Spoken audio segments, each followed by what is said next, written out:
All right, in this video, I'm going to give you a full breakdown of the objection handling process that I go through on sales calls to make sure that I'm checking all the boxes, making a person feel like their concerns are explained away, and really just gives you a really good framework to not have to feel like you're winging it on every single call. So I actually have this entire flow chart. I'm not going to show you the whole thing here, but I will break down some key elements from it, and I'll show you at least one objection and then the flow that I use for each one. Now, we have done in prospecting on demand over $6.5 million in sales and over $250 million of sales through our methodologies, through our clients' businesses. So I know without a shadow of a doubt that if you implement this, it can work for you as well.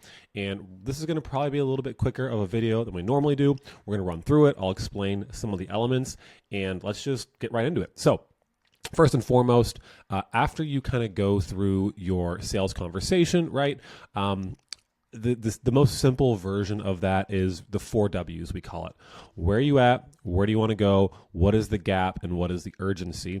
And once we've established that, we can now effectively diagnose someone and prescribe them the offer that makes no sense for them. Now, of course, if your offer doesn't make sense for them, don't make them an offer. But after you've made them the offer is typically where you're going to get into some objection handling, or a nicer way to say this is explaining away their concerns. So how I like to make this transition to the objection handling part of the call is you just ask for the sale, right? And it's very important that you actually ask for the sale. So many people never even just make the ask for that credit card for, hey, are you ready to do this? Are you ready to make this happen? Do you want to move forward? You have to make sure you are initiating that step, because a lot of times people are going to have this fear around taking that step. And so hopefully this framework will give you some ideas.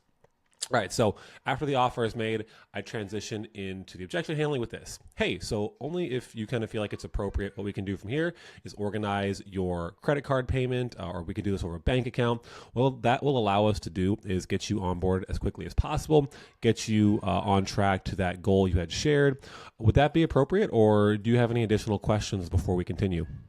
So this is kind of like the 1, 2, 3, 4 step of asking for the sale. Of course, you can add in some additional words here. It's not, to me, like when you have a script, it feels not only scripted and feels awkward, but you have to fumble for it and read it word for word.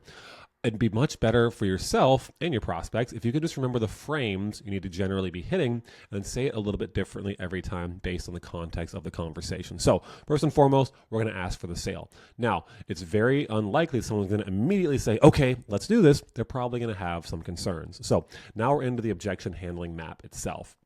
That first triage question is always going to be, hey, what's your main concern? What's holding you back? What's going on? And just asking, right? Pretty straightforward. But again, if we're doing medical terms like a doctor, when someone comes into the hospital, they're going to triage you. They're going to figure out what's wrong and figure out how they need to move forward. Now, I have this piece here. Shout out to Matt Ryder and some of the guys over at 7th Level. Picked this up from really powerful frame that I don't know if they have this name for it, but I call it the side step, because essentially once they express that concern, what you want to do is ask them, hey, aside from XYZ concern, whatever the thing is, I don't have the money, or I need to talk to my partner, or I need to think about it doesn't matter what they say after that first concern. You want to kind of pause them right after they say whatever the main concern is, hey, yeah, I think you don't have the money right now. Hey, totally fine. I guess money aside, do you think this could be the answer for you? And then when they say yes, don't let them put a but in there and say, yeah, but blah, blah, blah. As soon as you hear them say yes, you stop them and you ask why. You want them to explain to you and to themselves in as much detail as possible, because the detail is what will allow them to convince themselves that this is the right move for them. So again, to be hey, aside from the money situation, do you feel like this could be the answer for you? Yeah, well, okay, why? Well, what part of this do you feel like could be key for you to get to XYZ goal? And let them explain that to you, okay? So now we're going to kind of get into this decision-making tree. I'm going to kind of just scroll left to right here real quick. So got a couple of different ones. we have the money. I don't have the money. I want to get some clients first, or like delay. Like I don't make rash decisions. I don't decide on the first call. I really need to think about it. I want to try it on my own for a while, get some things set up. We're going to run through this one on this call right now. I'm just going to show you one of them. By the way, I'm not opposed to giving you guys this entire framework. I want to just lead with value and make sure you guys are crushing it. Just comment below like framework or objection handling matrix if you want to see this, and I'll make sure I do another video that's a little bit more in depth on all of these. Cool. So no time, can't right now. I'm speaking with other vendors. I want to do my due diligence. I need to speak with my partner. So those are typically the main ones, other than some fear-based objections. But typically the fear-based objections are going to come a little later. And there's something that they are usually abdicating responsibility from and for, and so they're just going to put that somewhere else, and we need to walk them through that. So let's talk about, say, well, hey, like this sounds really good, and I like this, I think I can make it work with my budget. I just want to like see how I can do this on my own. I want to run some ads by myself for the next couple of weeks, and if I can't get results, cool, I'll come back and we'll work together, right? Super common. And the framework that I'm about to take you through is going to be 5 different R words, okay?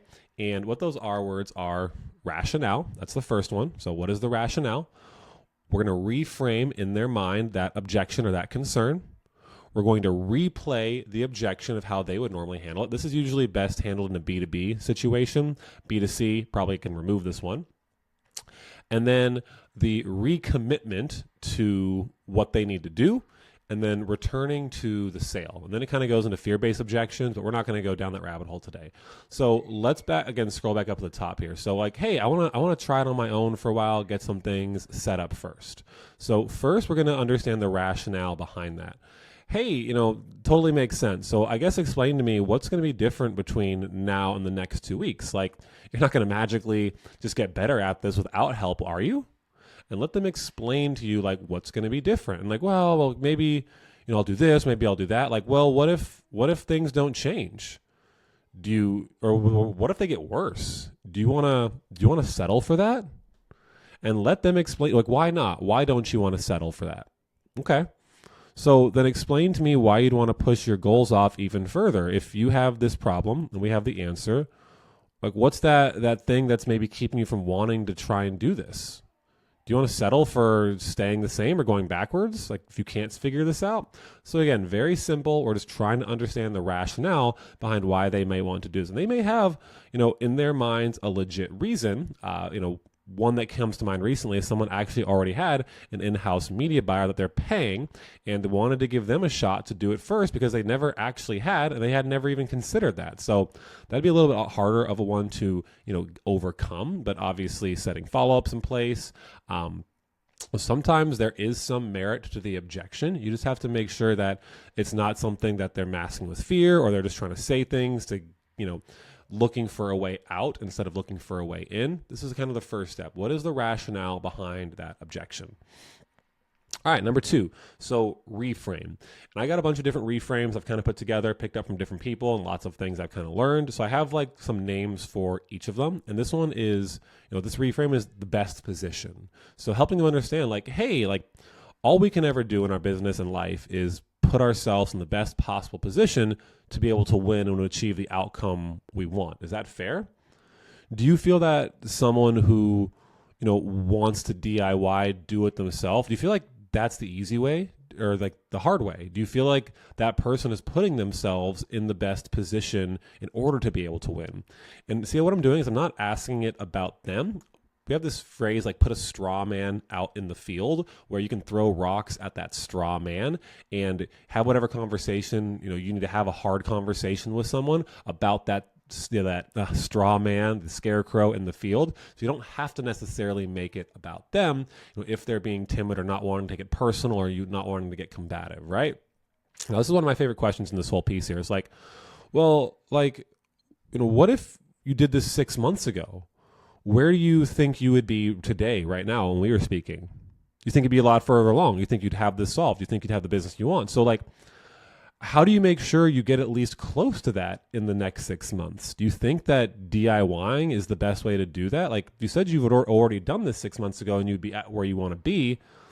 What's the rationale, again, behind pushing your goals off further and not making this investment? Again, maybe there's something else going on here. Maybe there's some fear. Maybe it is actually about money. Maybe they do have to talk to a partner and they're just, not giving you the real here, because you may have to sidestep this objection, but this will allow you to uncover, is this the real problem? Do they really have this ego around thinking they can do it themselves? Or maybe they don't believe that, it's for them. And if you go down the rabbit hole of psychology and sales psychology, this idea of an inferior complex or a superior complex, right? The inferior complex person feels like they like this product, but they don't know if it can work for them. Maybe they have some personal limitation or limiting belief.